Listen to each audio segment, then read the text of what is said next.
PMC Hindi से जुड़े latest updates पाने के लिए हमें सोशल मीडिया पर फॉलो करें।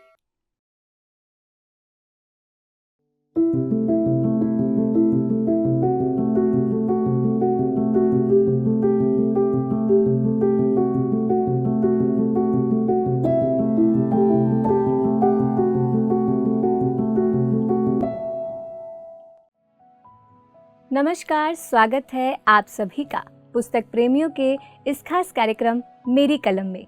मैं हूं आपके साथ नम्रता। दर्शकों, इस कार्यक्रम में हम आपको मिलवाते हैं उन लेखकों से जिनकी किताब के माध्यम से इस संसार में कोई परिवर्तन आ सकता है, जिनके ज्ञान और अनुभव से हमारे जीवन में कोई परिवर्तन आ सकता है। पिछले कार्यक्रम में हम चर्चा कर रहे थे कोड ऑफ सिटीजन्स कंडक्ट राष्ट्र धर्म के ऑथर हितेश चंदेल जी से। इस कार्यक्रम में हम उनसे आगे और भी चर्चा करेंगे। तो चलिए बिना देर किए कार्यक्रम को आगे बढ़ाते हैं और एक बार फिर से स्वागत करते हैं हितेश चंदेल जी का। सर, आपका एक बार फिर से बहुत बहुत स्वागत है। धन्यवाद धन्यवाद। तो सर, पिछले कार्यक्रम में जब हम चर्चा कर रहे थे तो आपने बताया था कि भारत के लिए 10 लाख लीडर्स और पूरे विश्व के लिए 1 करोड़ लीडर्स चाहिए, जिसके माध्यम से कलयुग समाप्त हो सके और सतयुग की पुनः स्थापना हो सके। लेकिन सर, हमारे शास्त्रों में हर युग की कुछ अवधि निर्धारित है, इसी तरह कलयुग की भी एक अवधि निर्धारित है। तो क्या हम उस अवधि से पहले कलयुग को समाप्त करके सतयुग की स्थापना पुनः कर सकते हैं? देखिए, अगर हम शास्त्रों के रेफरेंस से बोलेंगे तो अलग अलग शास्त्र में भी थोड़ा सा भेद आता है समय सीमा को लेके कि कौन सा युग कितने वर्ष तक चलता है, उसके बाद कौन सा आता है। तो इसके ऊपर मैंने भी अपनी जो आध्यात्मिक जर्नी और मेडिटेशन के द्वारा जो जाना, वो जाना कि ये क्वालिटेटिव चीज़ है, ये क्वांटिटेटिव नहीं है।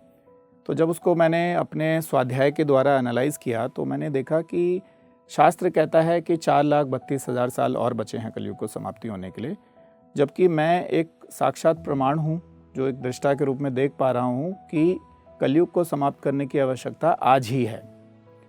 तो क्या हमें आवश्यकता होने के बावजूद भी 4,32,000 साल जो है एक तरह से इंतज़ार प्रतीक्षा करने की आवश्यकता है? तो पहली तो ये बात मुझे लॉजिक में नहीं एक्सेप्ट हुई। दूसरी बात ये भी हुई कि अगर कलयुग की समाप्ति देखनी है तो मैं भी देखना चाहता हूँ, इसी जीवन में देखना चाहता हूँ। तो 4,32,000 साल का किसने देखा है? तो मैं अपने जीवन काल में ही अगर देखना चाहता हूँ तो आज ही क्यों नहीं, अभी क्यों नहीं? जब आवश्यकता भी है तो आवश्यकता आविष्कार की जननी है, तो युग परिवर्तन की आवश्यकता आज है तो आज से ही करना है। जी सर, आगे मेरा जो अगला प्रश्न है, आपने इस किताब में लिखा है कि भगवत गीता के ऐसे 2 श्लोक हैं जो सच नहीं है। आपके अनुसार तो वो कौन से 2 श्लोक हैं और आपने ऐसा क्यों लिखा है इस किताब में? देखिए, भगवत गीता इस किताब को कोड ऑफ सिटीजन्स कंडक्ट को लिखने के लिए एक प्राइमरी इंस्पिरेशन तो है, लेकिन केवल भगवत गीता उसकी इंस्पिरेशन नहीं है। इसमें बहुत सी ओरिजिनल थिंकिंग और बहुत से दूसरे शास्त्रों से जनित जो ज्ञान है वो भी उसमें है। भगवत गीता की इसमें सिग्निफिकेंस इसलिए ज़्यादा हो जाती है क्योंकि वो पिछले युग परिवर्तन का एक तरह से हिस्टोरिकल डॉक्यूमेंट भी है और उसमें इस युग परिवर्तन के सारे क्लूज़ कोडेड भाषा में उपलब्ध हैं। तो उसमें जो 2 बहुत फेमस श्लोक हैं जो B.R. चोपड़ा जी की महाभारत के द्वारा काफ़ी फेमस किए गए, यदा यदा हि धर्मस्य ग्लानिर्भवति भारत वाला, तो उसको देखते हुए मैंने बोला ईश्वर से, जब बातचीत चल रही थी मेडिटेशन के दौरान, कि आपने पिछले युग परिवर्तन के दौरान और ये भगवत गीता डिलीवर करते वक्त ये बोला कि जब जब भी धर्म की हानि और अधर्म की वृद्धि होगी तब तब मैं अवतार लेकर प्रकट हो जाऊंगा। तो मैं विटनेस हूँ कि धर्म की बहुत हानि हो चुकी है ऑलरेडी, तो आप कहाँ हो? आप क्यों नहीं आते, अवतार क्यों नहीं लेते और युग परिवर्तन क्यों नहीं करते? तो वो एक ईश्वर से संवाद के रूप में एक प्रेम भरा आग्रह है कि मैं आपकी इस बात को, इन 2 श्लोकों को तब तक सत्य नहीं मानूंगा जब तक आप इसको मेटेरियलाइज नहीं कर दोगे, चरितार्थ नहीं कर दोगे।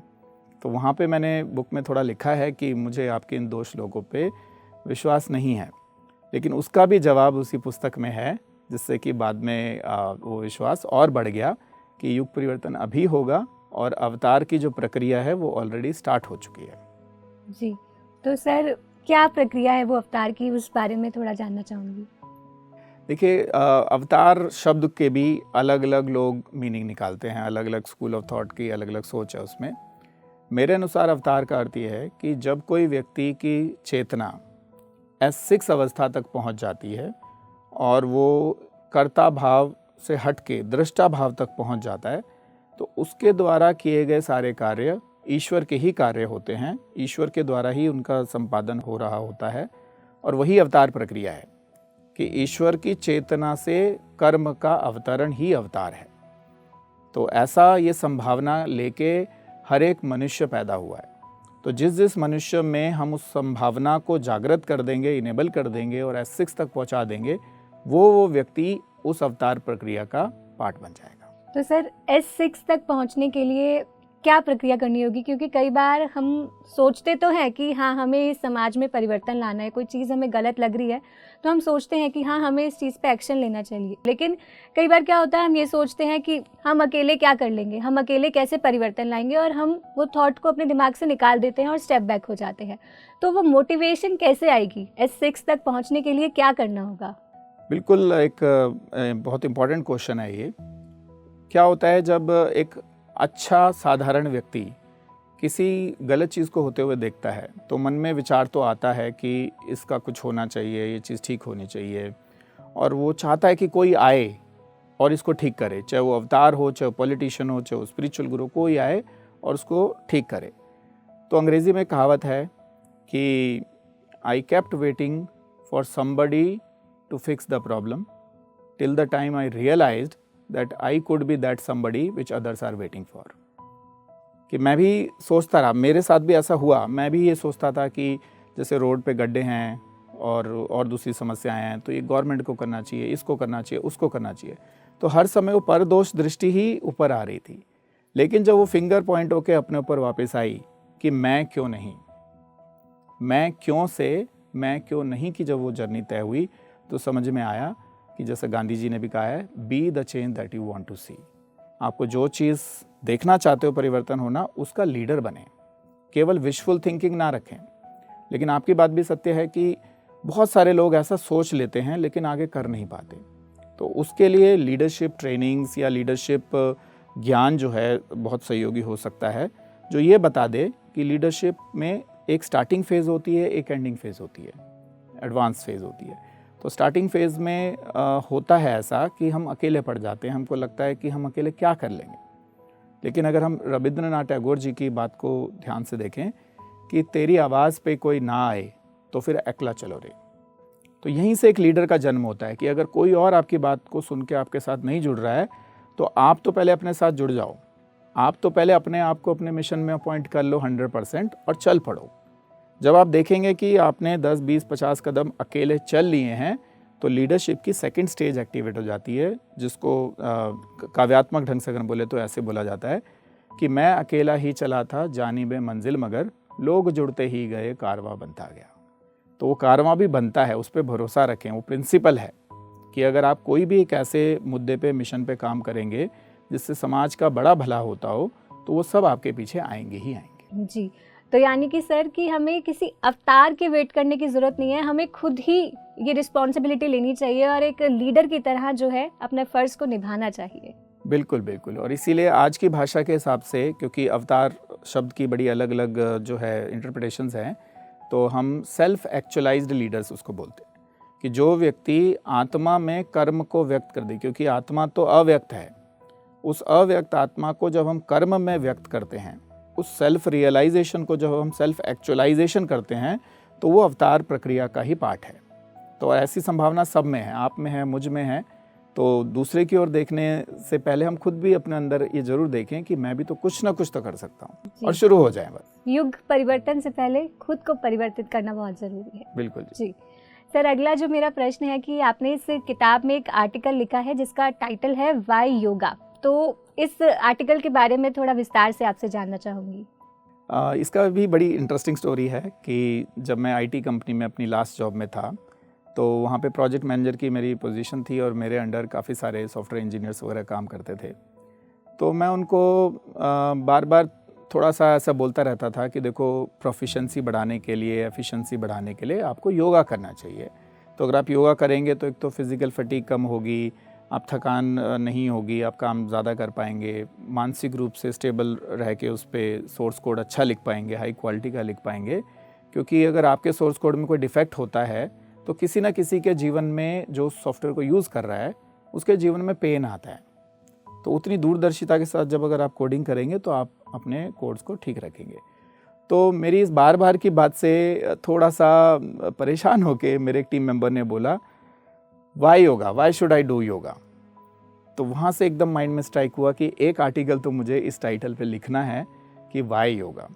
और इस प्रश्न को हर व्यक्ति को अपने आप से करना चाहिए कि योगा क्यों, योगा कैसे करना है वो बाद में देखना है, पर पहले ये देखना है योगा क्यों करना है। तो जब वो प्रश्न हमारे अंदर आता है तभी हम उस उत्तर की ओर बढ़ते हैं कि योगा इसलिए करना है क्योंकि हम जो एक तरह से वियोग हो चुके हैं, एक दूसरे से वियोगा हो गया एक तरह से, उससे यू टर्न लेके वापस आके योगा की तरफ बढ़ना है। सबको आपस में योग करना है, जुड़ना है। जी, जैसे आपने कहा कि सर एक दूसरे से वियोग हो चुके हैं, तो ह्यूमैनिटी कहीं ना कहीं ख़त्म होती जा रही है। तो सर अगला प्रश्न भी मेरा यही है कि 4 पिलर्स ऑफ ह्यूमैनिटी क्या है? ये बड़ा अच्छा प्रश्न है और ये बड़ा विस्तार से इसका उत्तर हो सकता है, पर आज के एपिसोड के लिए मैं उसको थोड़ा सा आपको शॉर्टकट में उसको बताने की कोशिश करता हूँ। जैसा मैंने बताया था इस सेशन के दौरान कि हम प्रकृति और आत्मा या परमात्मा और आत्मा, कुछ भी आप ले सकते हैं, उनके संयोग से बना हुआ हम एक जीव हैं, एक मनुष्य हैं। तो इसमें हमारी 4 डायमेंशंस हैं, जिसमें से 3 डायमेंशंस हमें प्रकृति देती है। हमें शरीर प्रकृति देती है, हमें मन भी प्रकृति देता है, और हमें जो बुद्धि है वो भी प्रकृति से ही आती है। लेकिन हमारे अंदर जो आत्मा है वो परमात्मा से आती है। तो त्रिगुणी प्रकृति के 3 कॉन्स्टिट्यूएंट्स और परमात्मा का एक मिलके 4 बनता है।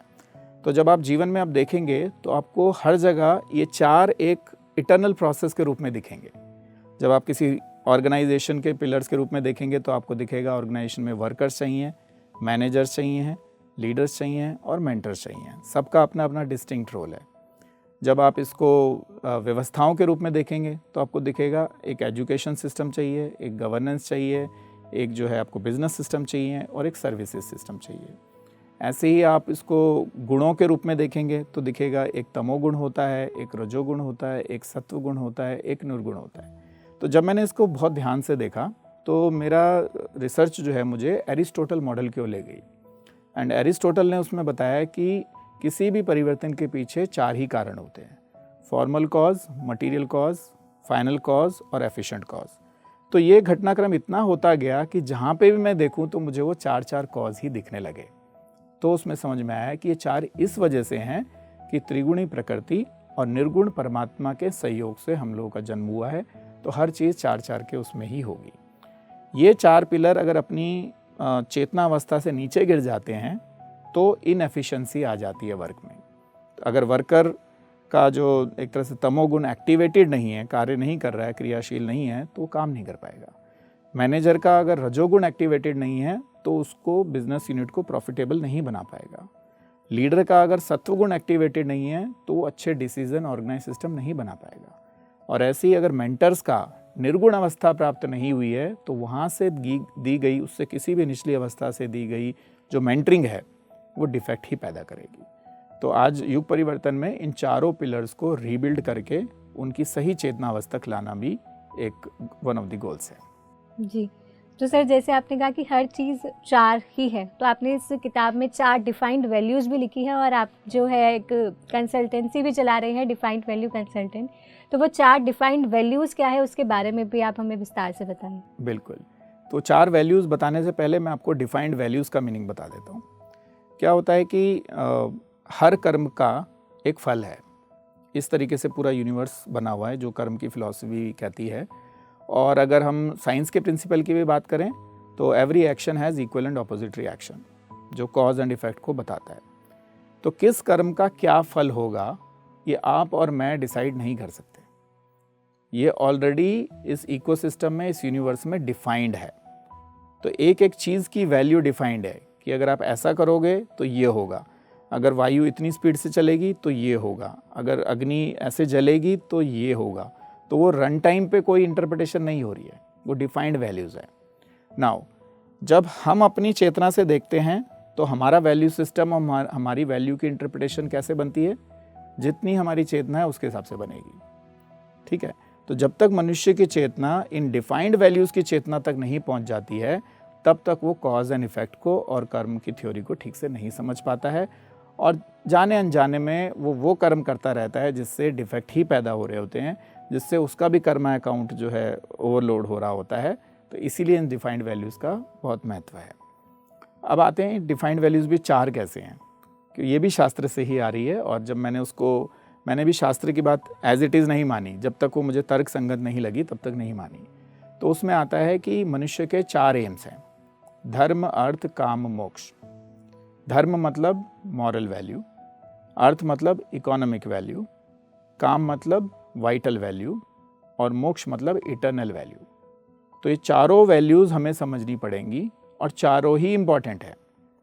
कलयुग में हुआ क्या कि जो स्पिरिचुअल लोग थे उन्होंने ऊपर की 2 वैल्यू को ही ज़्यादा फोकस दे दिया, धर्म और मोक्ष, और जो संसारी लोग थे उन्होंने नीचे की 2 वैल्यू को फोकस दे दिया, अर्थ और काम।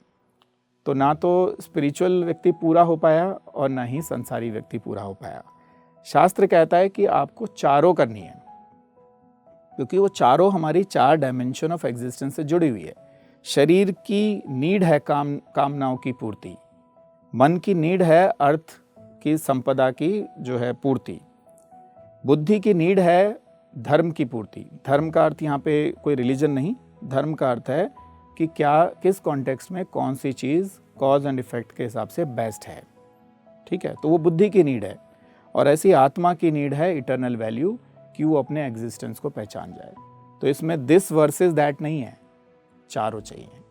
तो जिस दिन मनुष्य इस बात को समझने लग जाता है, वो एक संपूर्ण मानव जीवन यहाँ से जी के जाता है। और इसको मैंने एक राइमिक वर्ड के साथ भी जोड़ा है कि शरीर की नीड है शक्ति, मन की नीड है भक्ति, बुद्धि की नीड है युक्ति, और आत्मा की नीड है मुक्ति, और चारों आवश्यक है। तो यही धर्म, अर्थ, काम, मोक्ष भी है, और ये भी 4 pillars, 4 AIIMS of human life है। तो सर, आपने इस किताब में एक आर्टिकल लिखा है डेस्टिनी ऑफ सोल, और जिसमें आपने लिखा है कि हर सोल की डेस्टिनी एक ही है। तो सर कैसे, हर सोल के कर्म तो अलग अलग है, हर सोल की जर्नी अलग अलग है, तो उनकी डेस्टिनी कैसे एक है? बिल्कुल, ये बड़ा एक ऐसा प्रश्न है जिस पे अच्छी डिबेट भी लोग कर सकते हैं, बट सत्य देखिए तर्क से बड़ा आसानी से समझा जा सकता है।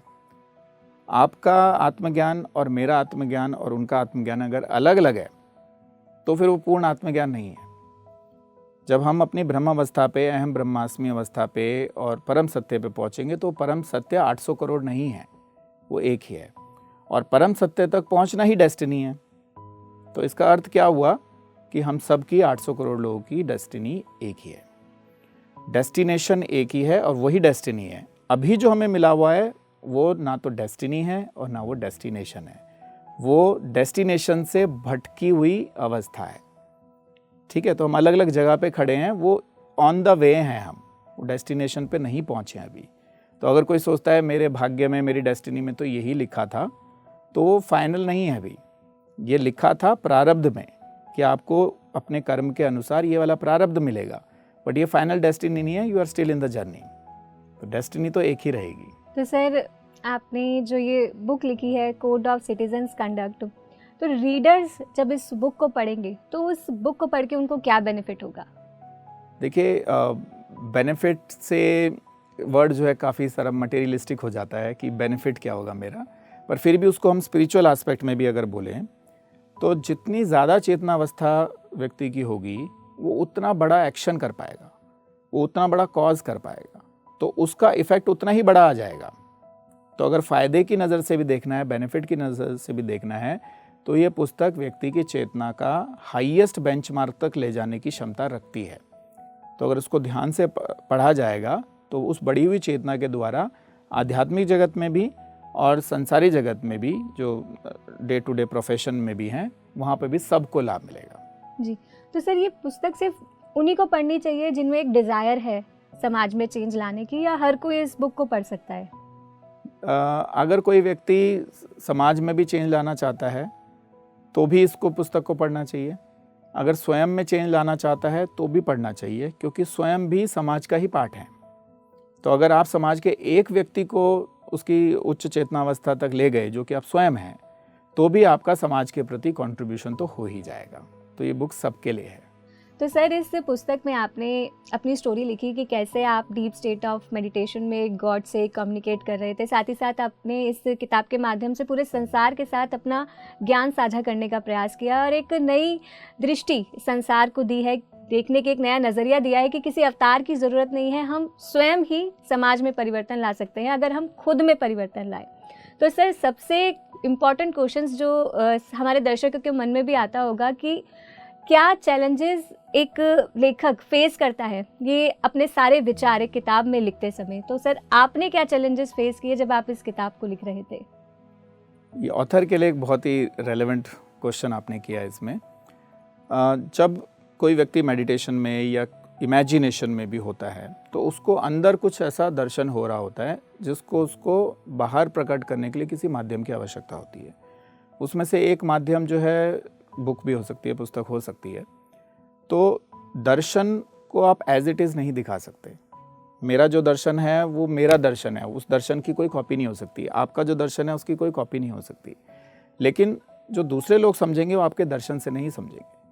उनको समझाने के लिए आपको उसको तर्क का एनवलप देना पड़ेगा। तो उस तर्क के एनवलप के लिए फिर व्यक्ति की एक जो राइटिंग स्किल्स है उसका भी बहुत महत्व होता है। लेकिन ओरिजिनल थिंकर्स को राइटिंग स्किल्स जनरली डेवलप हो जाती हैं, क्योंकि जो चीज़ आप जी रहे हो, जो आपके अंदर एक तरह से पूरा भरा हुआ है, उसको प्रेजेंट करने के लिए ईश्वर वो गाइडेंस भी दे देता है कि आप इसको कैसे लिखोगे। तो मेरे साथ भी ये चीज़ आई कि मैं भी कोई सीजन्ड ऑथर नहीं था, मेरी ये पहली बुक है और इसके बाद मुझे इतनी ही मोटी मोटी 7 बुक्स और लिखनी है जिसकी जो विज़न है ऑलरेडी प्रकट हो चुकी है।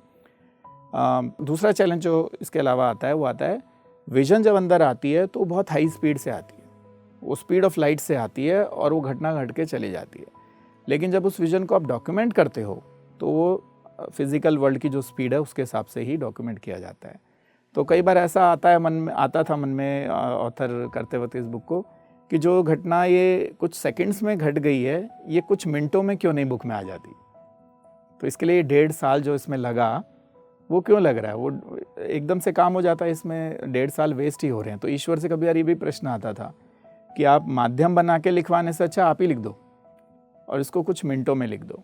लेकिन ऐसा नहीं होता। सत्य यही है कि जो उस विजन के पीछे पुरुषार्थ करना है वो तो व्यक्ति को करना ही पड़ेगा और वो अपनी स्पीड से ही होगा, क्योंकि वो स्पेस टाइम के अंदर हो रहा है। तो इसमें काफ़ी जो है चैलेंजेस आए थे। दिन रात लिखी गई थी, रात को सो जाने के बाद उठ के भी लिखी गई है। जैसे रात को सारे अपने दिनचर्या करके मान लो 2 बजे तक लिख के सो गए और 4-5 बजे करीब फिर विजन जनरेट हो गई, तो सुबह होने की जो प्रतीक्षा है वो नहीं हो पाती थी। तो 5 बजे उठ के भी फिर मैं उसको इसमें जो है लिखना शुरू कर देता था।